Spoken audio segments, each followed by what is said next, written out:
We were stuck. Not just in a rut. Not just going through the motions. We were living in what I can only describe now as a gray haze, trapped in depression that slowly ate the life out of us. My name is Emma, and this is our story, our journey from despair to millions, and the twist that nobody expected. It wasn't always like this. My husband, Jason, and I had a good life, or at least we told ourselves we did. A house in the suburbs. 2 kids. Steady jobs. Friends who waved when they passed us at the grocery store. But inside, everything was hollow. Every morning, I woke up and felt like I was carrying a weight I didn't even remember picking up. Jason was the same, quiet, exhausted, frustrated with himself for not being happy, even though the world told him he had it all. We tried therapy. We tried couples workshops. We tried date nights. But nothing worked. Because the problem wasn't that we didn't love each other.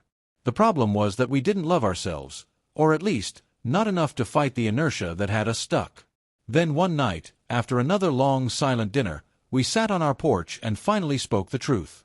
"We can't do this forever," Jason said, staring at the fading sunset. "I don't want to waste another year feeling this empty," I replied. That's when it hit us. We needed a radical change. Not a vacation. Not a hobby. Something that would force us to stop existing and start living. Something that would risk everything. We decided to start a business. Nothing corporate. Nothing predictable. We didn't know what yet, but it had to be ours. Something that combined our passions and skills. Something that gave us purpose. Jason had always been good with computers and logistics. I had an obsession with food, cooking, flavors, even tiny cafes. We brainstormed for weeks, throwing ideas at the wall. Pop-up restaurants, a delivery service, a specialty cafe, a tech-enabled meal subscription. Finally, it hit us, a hybrid concept, a boutique cafe with personalized meal plans, healthy comfort food, and a tech app that allowed customers to track nutrition, order ahead, and even schedule weekly meal subscriptions. It was risky, expensive, exhausting, and absolutely terrifying. We quit our jobs, poured our savings into a small rented space, bought second-hand equipment, learned coding basics to tweak the app ourselves.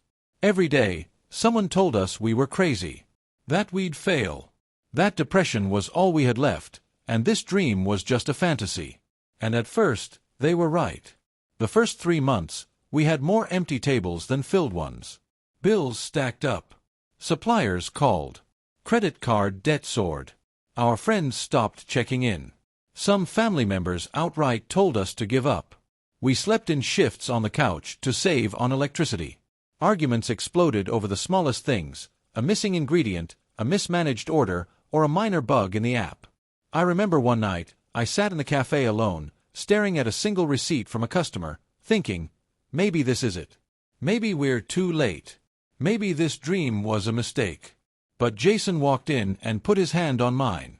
"We didn't come this far to stop now," he said. And something inside me clicked.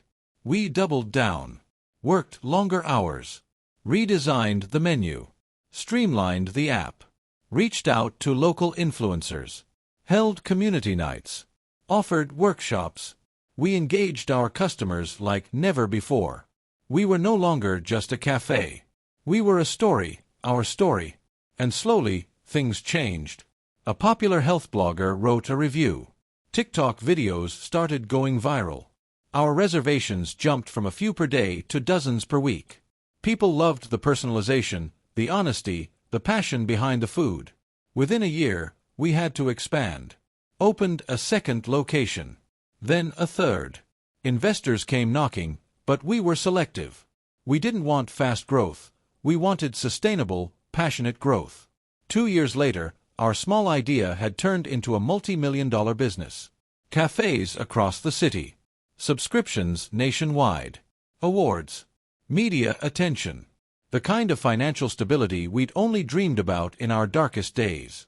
And yet, the twist no one expected came not from success, but from betrayal. A former friend, someone we trusted to help us with app development, tried to steal our proprietary system. They reached out to competitors, leaked trade secrets, even tried to open a rival business under our concept. We had to fight legally, emotionally, and mentally. It was exhausting. It almost broke us. But the fight taught us more than success ever could. We realized that our business wasn't just money, it was a shield, a manifestation of the life we fought to reclaim. And nothing, not greed or betrayal, could take that away. Looking back, the couple who sat on the porch, depressed and hopeless, wouldn't recognize themselves in the people we became. We still have dark days. We still have fears. But now, when one of us falters, the other reminds us, we built something from nothing. And nothing, no fear, no betrayal, no depression, can erase that. Sometimes, the universe gives you despair to light a fire. Sometimes, your lowest point is just the prelude to your greatest rise. And in our case, it came with millions in revenue, lessons in trust, and a marriage stronger than ever, tested, tempered, and unshakable. Just when we thought we had stability, life threw another curveball. A viral blogger accused our business of copying someone else's concept. Social media erupted with criticism.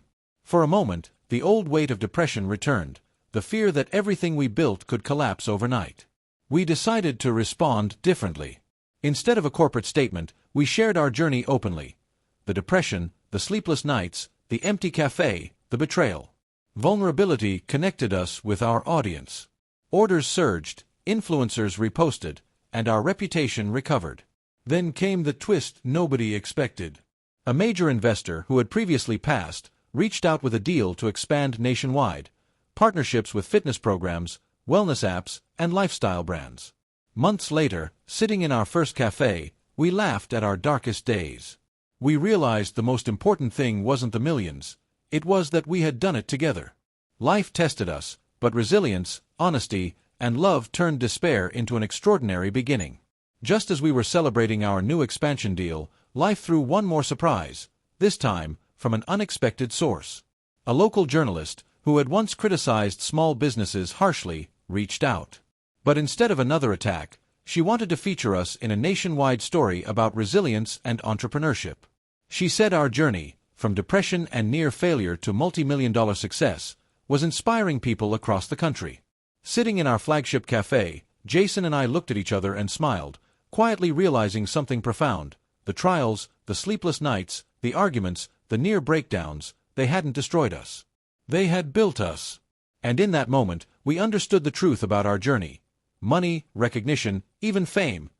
None of it mattered as much as the fact that we had chosen to rise together, against all odds.